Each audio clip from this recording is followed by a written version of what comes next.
Hey guys, it's Tucker. In an effort to keep spreading the word and keeping Donna's memory and case alive, I have a favor to ask you. Help us get to 1,000 reviews. Every single one makes a difference. If you're not sure how, check out social media or freezeframepodcast.com for a quick guide that our team put together. Here's a few my producer sent me this morning. Andy Lynn, 2736 said, I can't wait for more. I absolutely love this type of reporting. It keeps me totally engaged. Can't wait for the next episode. The flow is great and his voice is perfect for storytelling. Aw, thanks Andy. Another one here from Dee of 3, Small Town Secrets. This is so full of tea and twist in a small town. Love how you're going through every detail to find out what really happened. Me too, Dee. The more we put out there, the more tips that roll in, and every detail matters. And here's one more from Graffiti Spoon. Really enjoying this so far. I was leaving the Washington Parish Fair to head back to New Orleans when I saw a sign for this podcast. You should definitely consider putting a billboard up in NOLA. That's not a bad idea. I'll see what I can do. Thanks for all your support and dedication to Donna's story so far. Our team will pick several reviews for me to read on social media and upcoming episodes, so keep them coming. I look forward to reading each and every one. The claims, views, and opinions expressed are those of the speaker and do not represent those of But-Why Media or its partners. All subjects are innocent until proven guilty. This is a podcast about difficult topics, and it may not be suitable for all audiences. Listener discretion is advised.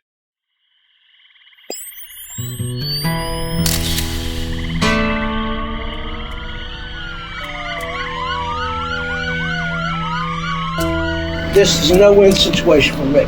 No win. There's no benefit to me to tell you anything. And what you do is you keep on baiting him, and he's going to trip up.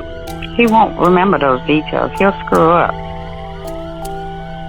If people think that it's a political stunt because it's going to reflect negatively on Randy, I mean, that probably tells you everything you need to know about how it was handled in the first place.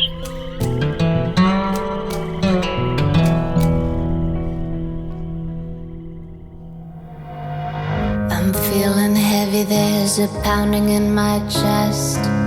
The shadows hiding, but I see the silhouettes. Fear lives in the quiet, whispers in the silence. I'm Tucker Simmons, and this is Freeze Frame, an investigation into the unsolved murder of Donna Arsenault.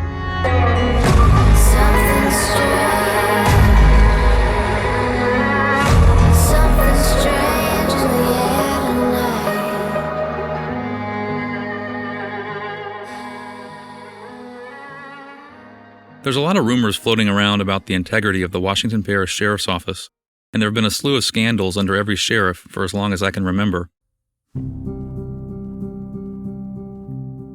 Most notably, on June 2, 1965, 34-year-old Army veteran Deputy O'Neill Moore and his partner David Creed Rogers were shot in a drive-by. Deputy Moore, who had just celebrated his one-year anniversary as a deputy the day before, died instantly from a gunshot wound to the head. Deputy Rogers survived and was able to provide a description of the vehicle. Moore and Rogers were the first two black deputies in Washington Parish, and it's believed the KKK was responsible for the shooting. Known Klan member Ernest Rayford Ray McKelvin was arrested and booked on $25,000 bond. 9 days later, he was released after Klan members raised the funds to post his bail. Charges against McKelvin were dropped due to insufficient evidence, and the FBI reopened the case on 3 different occasions. In 2016, the FBI closed the case for a third time, citing the virtual impossibility of prosecuting the case. The Washington Parish Sheriff's Office received an onslaught of criticism from both sides, those who felt the investigation was mishandled, and from those in the sizable KKK membership who protested the hiring of Moore and Rogers to begin with. Longtime Sheriff Randy Seal was sheriff at the time of Donna's murder. Back in 1965, Sheriff Seal's father, who went by Slick, worked for Louisiana Wildlife and Fisheries. He would later become Washington Parish's chief deputy in 1991. To this day, the rumor mill has its theories as to who was behind the ambush. Many suggest it was an inside job.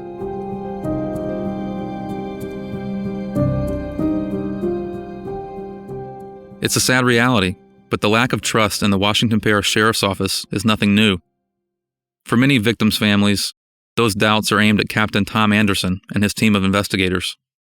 On the other hand, Tom is admired by many for his lifelong dedication to law enforcement and his many convictions throughout his career. It would be easy for me to point fingers. God knows there's a line of former colleagues and families waiting to trash talk with anyone who will listen. But the truth is, the rumor mill has tainted everything.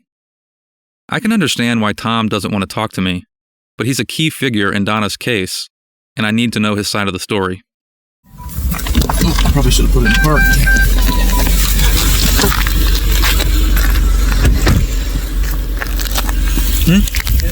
Yeah. Hey there. Hey Tom. My name is Tucker. I'm working on the Donna Arsenault case. Have you talked to the state police? I have, yes, sir. Then that's their case. I cannot comment on another agency's case. I'm right in the middle of a video game. Okay. You're welcome to come in and play, but well, I'm retired. You're not going to catch me up in the trick bag. I'm not if they trying want to catch information, they'll give it to you. Well, they've told us it's a cold case at this point. Yeah. They've got a cold case squad. Yeah. They give it to you. Mm-hmm. I heard they were making progress. That's all I can tell you. Yeah. I'm trying to figure out what made you think Donna killed herself. Go see the state police. Why don't you request a report? Well, we have. Did you get the supplementals? No, that's not public record. Well, we've been given a lot of information. So I know you have. Yeah. You got. Donna was a very popular person. Mm-hmm. She had friends. She had a messy lifestyle as far as choices in men. And it is what it is. Yeah. So the rest of it, you need to go to the state police. Because I cannot talk about it. Why don't you put your phone back in the car? Your phone. I have my phone. Yeah, because you might be recorded. I'm sure you are. Louisiana is a one-party consent state. As long as the person recording is a party to the conversation, it's legal. That's how I obtained many of the recordings you hear in this podcast. The legalities and rights to privacy get more fuzzy when on someone's private property and they ask to not be recorded. Obviously, I was recording, but Tom asked me to put my phone in my car. As I motioned to do just that, he continued talking and didn't ask me to stop recording. I put my phone in my pocket and we continued. You seem nervous. I'm not trying to be ugly. You come to my house uninvited. Well, I called you a few times and you hung up on me. It was an unknown area code for one, and then if you go in there and try to have cell service, I'm not trying to be adversarial with you. I really am not. Well, listen, I know what you're trying to do. You want a story. She went with your uncle. Yeah. Whatever. Yeah. So look, go to the state police. But get them. But there are questions that only you can answer. The allegation is that. Go ahead to call the police. No, I want you to leave. Okay. So we're not friends. I don't trust you. Your motives are not there. You haven't asked what my motive is. My motive is to just find out what happened. No. What do you think? You're a journalist, right? Documentary. That's what your bio says. Yeah. So go to the state police. So what they told, I'll tell you what they told me. Yeah. They told me that due to a different standard of investigating in Washington Parish, they started with less than what they expected. Shit. It's a case that sat in limbo in the coroner's office for close to a year. Mm-hmm. They said it's better to leave it as a homicide than it is as a suicide, just under the remote chance that it wasn't. So we've investigated it fully to what we could do. Mm-hmm. The family, or boyfriends, or somebody, or others requested the state police take it up. Mm-hmm. The sheriff wanted us to give it to the state. That's what we did. I'm not going to talk about it. Okay. So, do you want to talk about LSU? Talk about anything. Tell me about you. Let's sit here and let's talk. I'm going to talk to you a minute. Okay. As you heard, Tom asked us to leave. And once again, as I motioned down the steps of his front porch, he continued the conversation. We sat in rocking chairs and talked about my grandparents, where I went to high school, and how I got into television. I shared how I discovered my passion for investigating after developing and producing a series for the A&E network that looked into a female-led cult in North Carolina. which prompted Tom to get back to Donna's case. This is a no-win situation for me. No win. There's no benefit to me to tell you anything about that. Now, if we want to talk about anything else... Well, there would be a benefit if they could find out who did it, correct? It's not a benefit to me. To solve a case? It's not a benefit to me to tell you anything. Can you at least acknowledge that? I can't acknowledge nothing other than you came here uninvited, and I told the sheriff I wasn't going to talk to you about it. I told Brent Jones that you came here anyway. It never made its way to me. You know you're over here uninvited. Now you know. So we can leave. I just want to. I want to clear the air out. I cannot give you no information. Okay. Are you open to at least hearing my questions for you? You can ask, but I'm not going to answer. Okay. Did you know Scott before Donna was killed? I can answer that. Honestly, no. Okay. Because that's one of the allegations. Was it Timmy Rice? No. Because I didn't know Scott Tucker. Mm-hmm. When I met him, and we've investigated by committee, I'm going to tell you this. He went through a very brutal interrogation for hours. By not me, by seasoned investigators from the state, from the sheriff's office. Now, you probably didn't know that, did you? I did. Well, I know he failed his polygraph.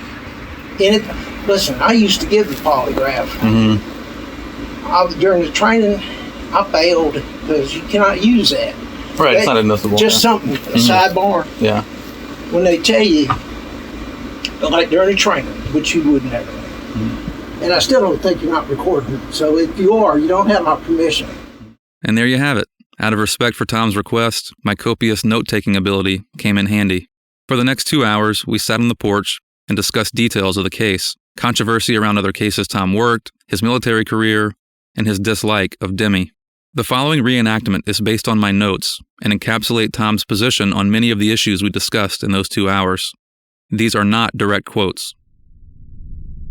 I went to Clay and Donna's wedding. He turned toxic on me during the investigation because he was just as much of a suspect as Scott. We were buddies, but he doesn't have anything for me now. I was just doing my job. We worked this case to the bone. There's evidence she did this to herself. There's evidence she didn't. I ask all our investigators, if anyone thinks there's enough probable cause, let's get a warrant. But there wasn't. I asked him to clarify who and what the warrant would have been for. Tom confirmed it would have been an arrest warrant for Scott. When asked why there was never a search warrant for Scott's home, he said they never requested one because they didn't know what they were looking for. Later in the conversation, he acknowledged there was something taken from the crime scene, the object on the bed that left a bloody 90-degree angle that we've discussed in previous episodes. There was very minimal blood on the bed. However, there was a 90-degree angle where blood outlined an object, possibly a phone, that was removed and could not be found. I asked why locating that object wouldn't have constituted a search warrant of the suspect's home. Tom reiterated they didn't know what they were looking for. I then asked his theory on what happened to the second bullet. There were 2 shell casings, but only 1 bullet recovered. Scott and Donna were fighting Sunday night. He was with his kids at his place behind Donna's. They heard a gunshot, and Scott thought Donna had killed herself, so he called her. Donna told him there was someone outside her bedroom, and she fired a warning shot out the window. It could be that Tom is just misremembering, but that version of the story is not what Scott told investigators during his interview.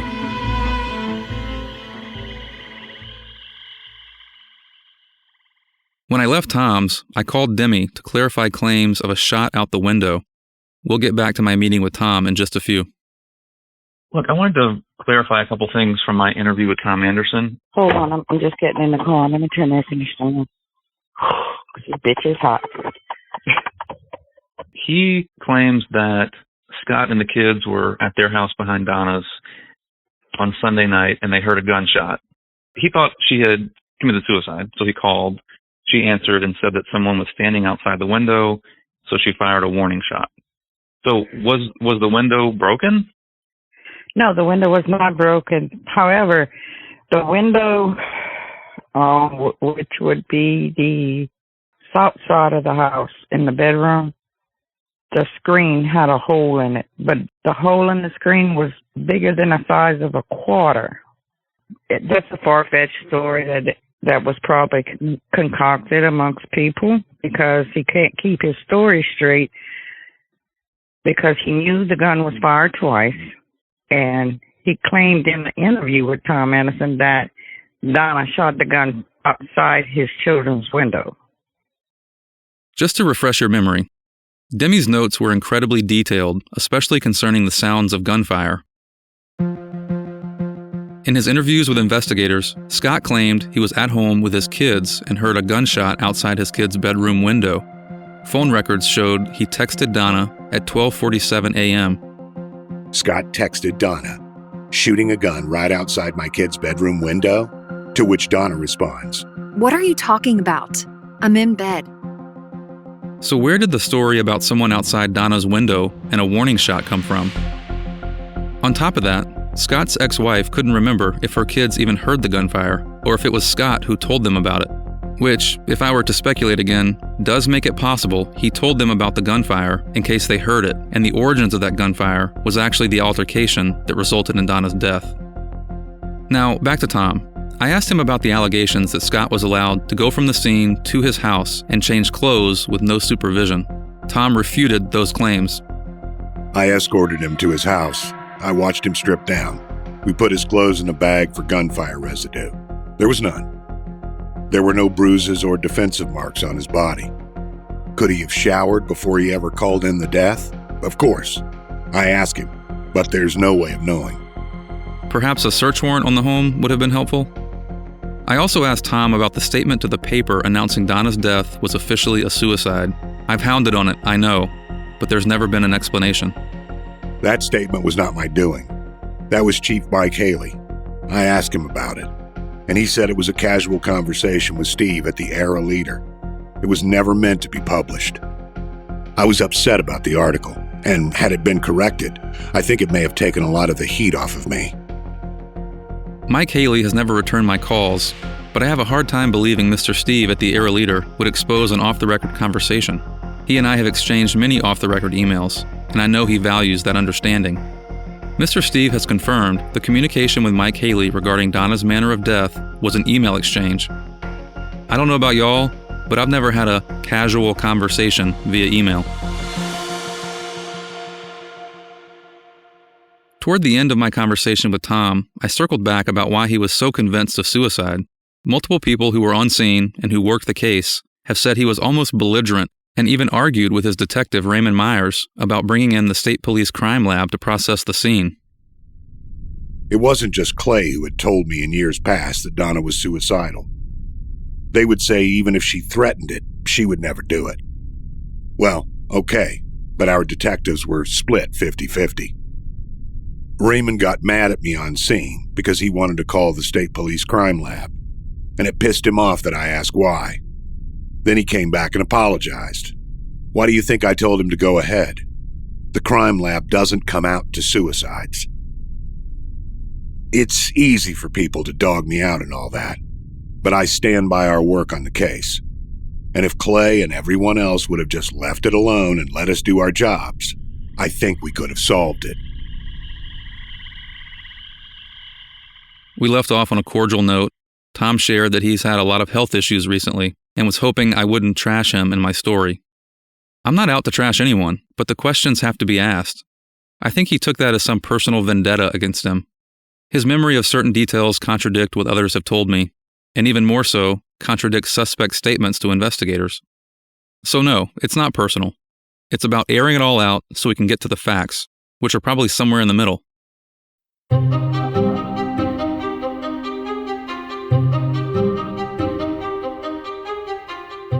I mentioned in the last episode that it was time to go public. For weeks, the team and I contemplated the best way to notify the public that Donna's death was ruled a homicide and to seek tips from those who had information. Social media ads, a column in the paper, tipping off local media, it was all on the table. But there's nothing quite like a billboard in the center of town. It had to be provocative, both visual and in location. Across the street from the Washington Parish Sheriff's Office felt appropriate. Before installing, I called a few sources for advice on approaching Scott for an interview. As usual, Demi was the only one willing to go on the record.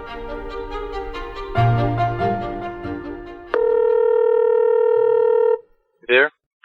Yeah, you call and tell me. Hold on. I wanted to get my reporter on, that's why. So I am in Franklinton because the billboard is ready. I'm trying to decide if I want to attempt to speak with Scott before that happens. I have no doubt that he's already been notified and he knows that someone's digging in. But once the billboard goes up, I mean, like, all bets are off. I mean, everyone's going to have their guard up, I would imagine. I want to watch them put that billboard up.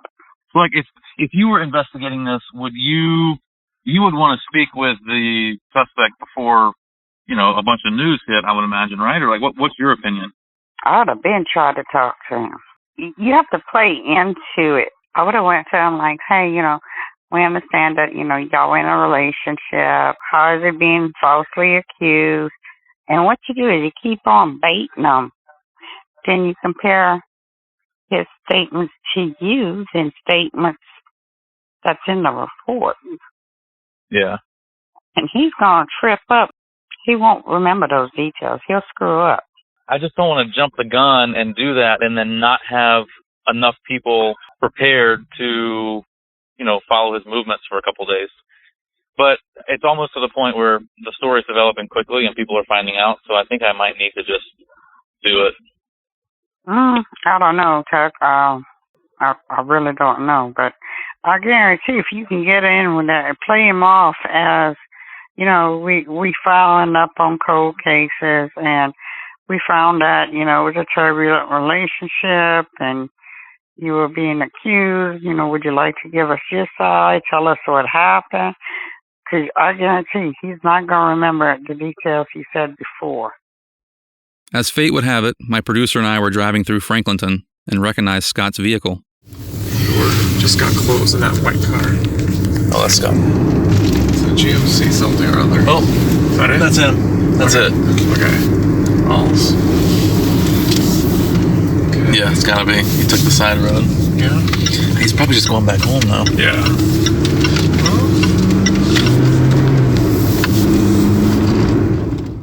We were hoping to approach him in public, but we were out of time. We waited a bit, knowing he was home, and hoping it would stop raining. It never did, so we pulled into his driveway. The same home Aunt Donna lived and worked in for decades, the same home where she was murdered.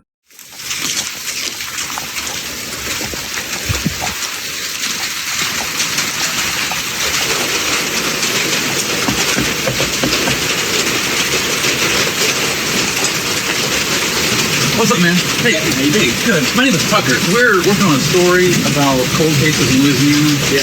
About the Donna arsenal case. Yeah. We're just curious about if you want to talk to us about it. No. My girlfriend's fixing to come because that's the movie. Okay. Scott cracked the door open, placed his arm across the opening, and rested his hand on the doorframe. He was visibly shaken by two strangers at his door, and his voice was cracking. I reminded him that Donna's case is officially ruled a homicide, and asked him what he thinks should happen to bring justice for the woman he loved. You know, Dr. Thomas was a coroner for a long time. He's one of my good friends, and he said, you know, that can go either way, depending on, you know, who it is. I mean, you know, it, like I said, a couple of these women pushed the theory that somebody could have killed her. Mm-hmm. And my kids were questioning. You know, so you don't think that bothered me? It bothered me too, of course it did. Mm-hmm. I mean, who wouldn't? You know? Yeah. That's pretty sickening too, that I was a suspect. I mean, that's pretty sickening. Yeah. That didn't really answer my question. Scott has maintained he was madly in love with Donna and wanted to work it out with her. So any response other than fighting like hell to expose the mishandling of the investigation and finding who killed her strikes me as odd. He was visibly angry when explaining his disdain for being a suspect, but that's pretty normal, especially for someone with the history he had with Donna. But you guys were together at the time. What's that? You guys were together at the time of her death, or? Yeah, look, I'm done with talking. I went up there voluntarily and told them everything. I had nothing to hide whatsoever. Yeah. I didn't bring an attorney, nothing. You know, if you want to go get a copy of that, you're welcome to. I don't want to talk about this. Scott stepped out the door and stuck his head around the house for a view of the driveway. Unfortunately, this is where our conversation ended. I immediately regretted not pressing him harder from the start. I'm no body language expert, but there was one major takeaway. As Demi would probably say, he was scared as shit. The next evening, in the dark of night, on the wall of a local bail bonds office, we installed a 6 by 15 foot banner that reads, "There's a murderer among us. Official ruling, homicide." We included a photo of Donna, a tip line, and a website address to upload files and documentation anonymously. By sunrise the next morning, all hell broke loose. He's always stalking her, stalking people that she talked to. You need to look into his shell. Sent me some pictures of messages. The tip line lit up nonstop. A photo got shared on Facebook and the gossip groups were on fire. And more people than I expected believe the newspaper headline that Donna did this to herself. Friends of Donna, friends of suspects, local pastors, elected officials, everyone was reaching out with what they knew and what they had heard for 6 years. In order to protect them, I've chosen not to play those voicemails right now. I got the feeling that no one wanted to be the one to stir up the hornet's nest, but as soon as it was swarming, they couldn't wait to tell all. I didn't expect it to happen so quickly, but it was definitely reassuring. Most people felt like what they had wouldn't be helpful, but when compiled, things were adding up. And then the rumor mill took hold. I got call after call asking if I was doing this for political purposes.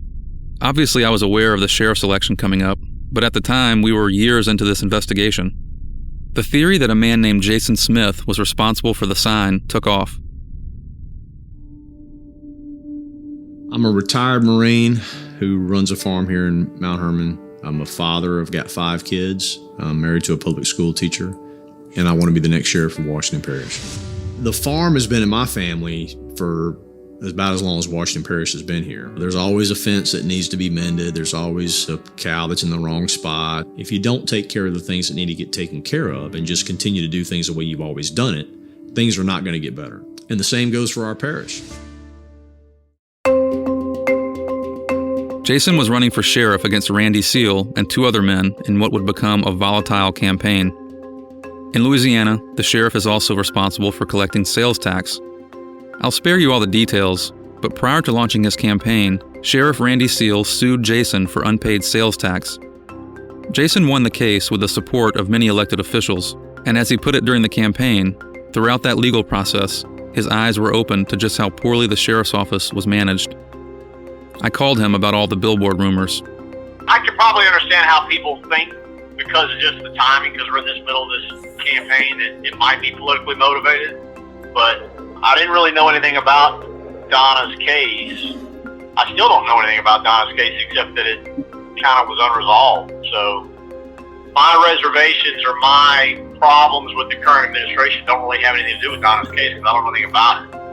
And I mean, I've been pretty clear about some of the things I'm dissatisfied with the current administration. And I don't know. I guess I feel that if people think that it's a political stunt because it's going to reflect negatively on Randy, I mean, that probably tells you everything you need to know about how it was handled in the first place. As part of our investigation, we launched the Who Killed Donna Arsenault Facebook group. We posted a statement there to dispel the rumors and moved on. Shortly after, Sheriff Randy Seal installed a campaign sign next to ours. Same size, same wall, inches apart.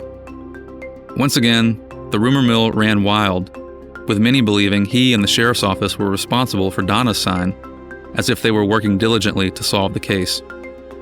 As disrespectful as his stunt was, it was all the proof we needed. The billboard was sending shockwaves throughout the community. It was effective.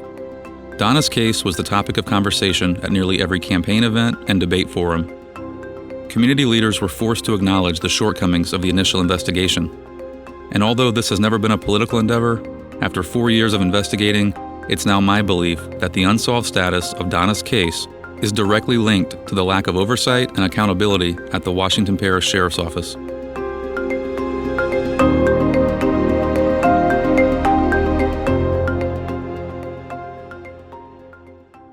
As the gossip around town was swirling, a laundry list of names were coming into the tip line. One in particular stood out: Tommy.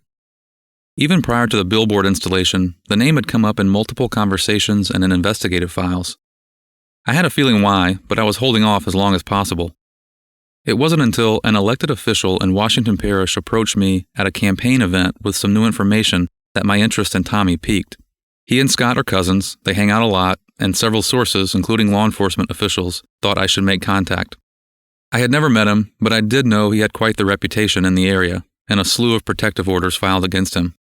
It took a while to track him down, but I had a street name as well as the make, model, and color of his vehicle. So one afternoon, while on the Mississippi Gulf Coast, I took a drive and found his house.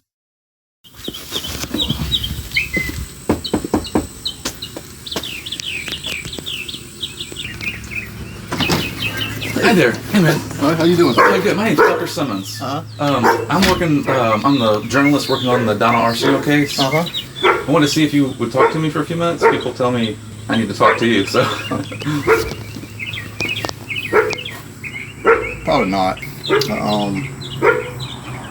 It's too close to my family, you know what I'm saying? It's too close, and I appreciate you asking, and I hate you came out this way, but I am looking forward to seeing it. Yeah. I mean, did you know Donna well? I knew her. I've known her for a long. She's actually a cousin of my ex-wife. Okay. But yeah, I knew her. Obviously, there's a lot of theories about what happened. Mm-hmm. I think the reason people wanted me to talk to you is they say that you and Scott were really close. Mm-hmm. Yeah, Scott, he's my first cousin. Mm-hmm. We were really, really close. And all I can tell you, all I'm going to say is that Donna, she just had a trigger, man. She would flip out like crazy. Look, I'm trying to get everybody the benefit of the doubt. I have a lot of questions for Scott. I think there's a lot of things that don't add up. There's a lot of people in his life that have had bad experiences with him, so I just wish he would talk to me. I mean, I'm going to have to tell his story, and I think it would behoove him to tell his own story, but we're piecing it together based on his, what he's told investigators and that kind of thing. And there's also Clay. And, she had a lot of enemies. Donna did. She's pissed off a lot of people. I don't think my cousin killed her. I don't think he could have. He would have never done it. Were you aware that he was violent with her as well? I think a lot of times it's one of them situations where he had to do whatever he had to do to get her off of him. Because the way he always explained it to me, it's like, man, she went in one of her things last night. It's like, and I was actually. The allegations of a video have been of interest to investigators since the case was with the Washington Parish Sheriff's Office, which made it of interest to me. Given the sensitivity of what I was about to ask, I won't be using the audio of my question. To sum it up, though, I asked Tommy if he was aware of any compromising situations his cousin, or anyone else for that matter, may have been videoed in that Donna could have used as leverage if backed into a corner. I think I know where you're coming with that, because and I've heard it, and then some of the stuff on like the Who Killed Donna Arsenault thing on Facebook, but I've never suspected it, or even seen anything like that. Yeah, it's come up in the police file as well that. There are a couple potential motives, and if Donna was threatening to use something against him. Well, that's about it, man. Do you think you could talk to him and see if he'd want to talk with me? Yeah, I'll talk with him. Do you have a card or something? Yeah, let me get a card. Although it was a denial, his demeanor changed dramatically when I asked the question. As I've said before, I'm no body language expert, but that stood out. Given the details of what I've seen in Demi's notes and heard from other investigators about the case and this alleged video, his reaction was very telling. In my opinion, of course. I'm sure Tommy called his cousin as soon as I left, but I had no expectation that he would actually encourage Scott to talk to me. It was worth a shot, though.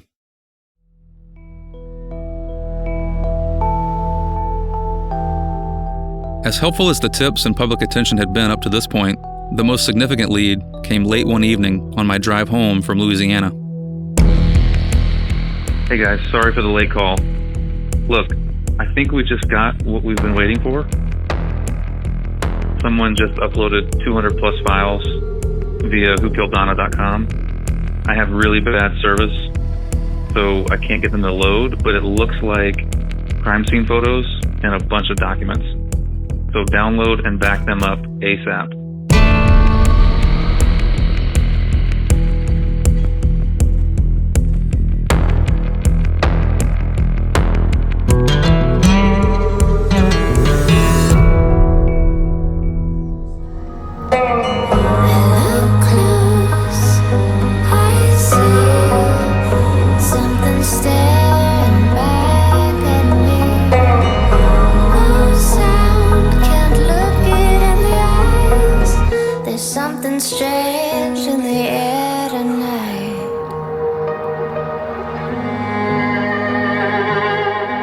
Thank you guys for all the support and discussion on social media. It's been really awesome to see the response and passion for Donna's case. So keep the questions, theories, and tips coming in. Up next, the Louisiana State Police deliver an update to Donna's son and the anonymous upload that you're not going to believe. I know I didn't. Make sure you follow, rate, and review on Apple Podcasts, Spotify, or wherever you're listening. It's a huge help in spreading the word about Donna's case. Then head over to freezeframepodcast.com for behind-the-scenes details on the investigation. And follow us on socials at FreezeFramePod for exclusive content. Freeze Frame is a Buttwise Media production. It's written and produced by me, Tucker Simmons. Editing and post-production by Evan Dizonier. Narration by Greg Geringer and Carrie Lauren. And our original music is Something Strange by Tabitha Meeks.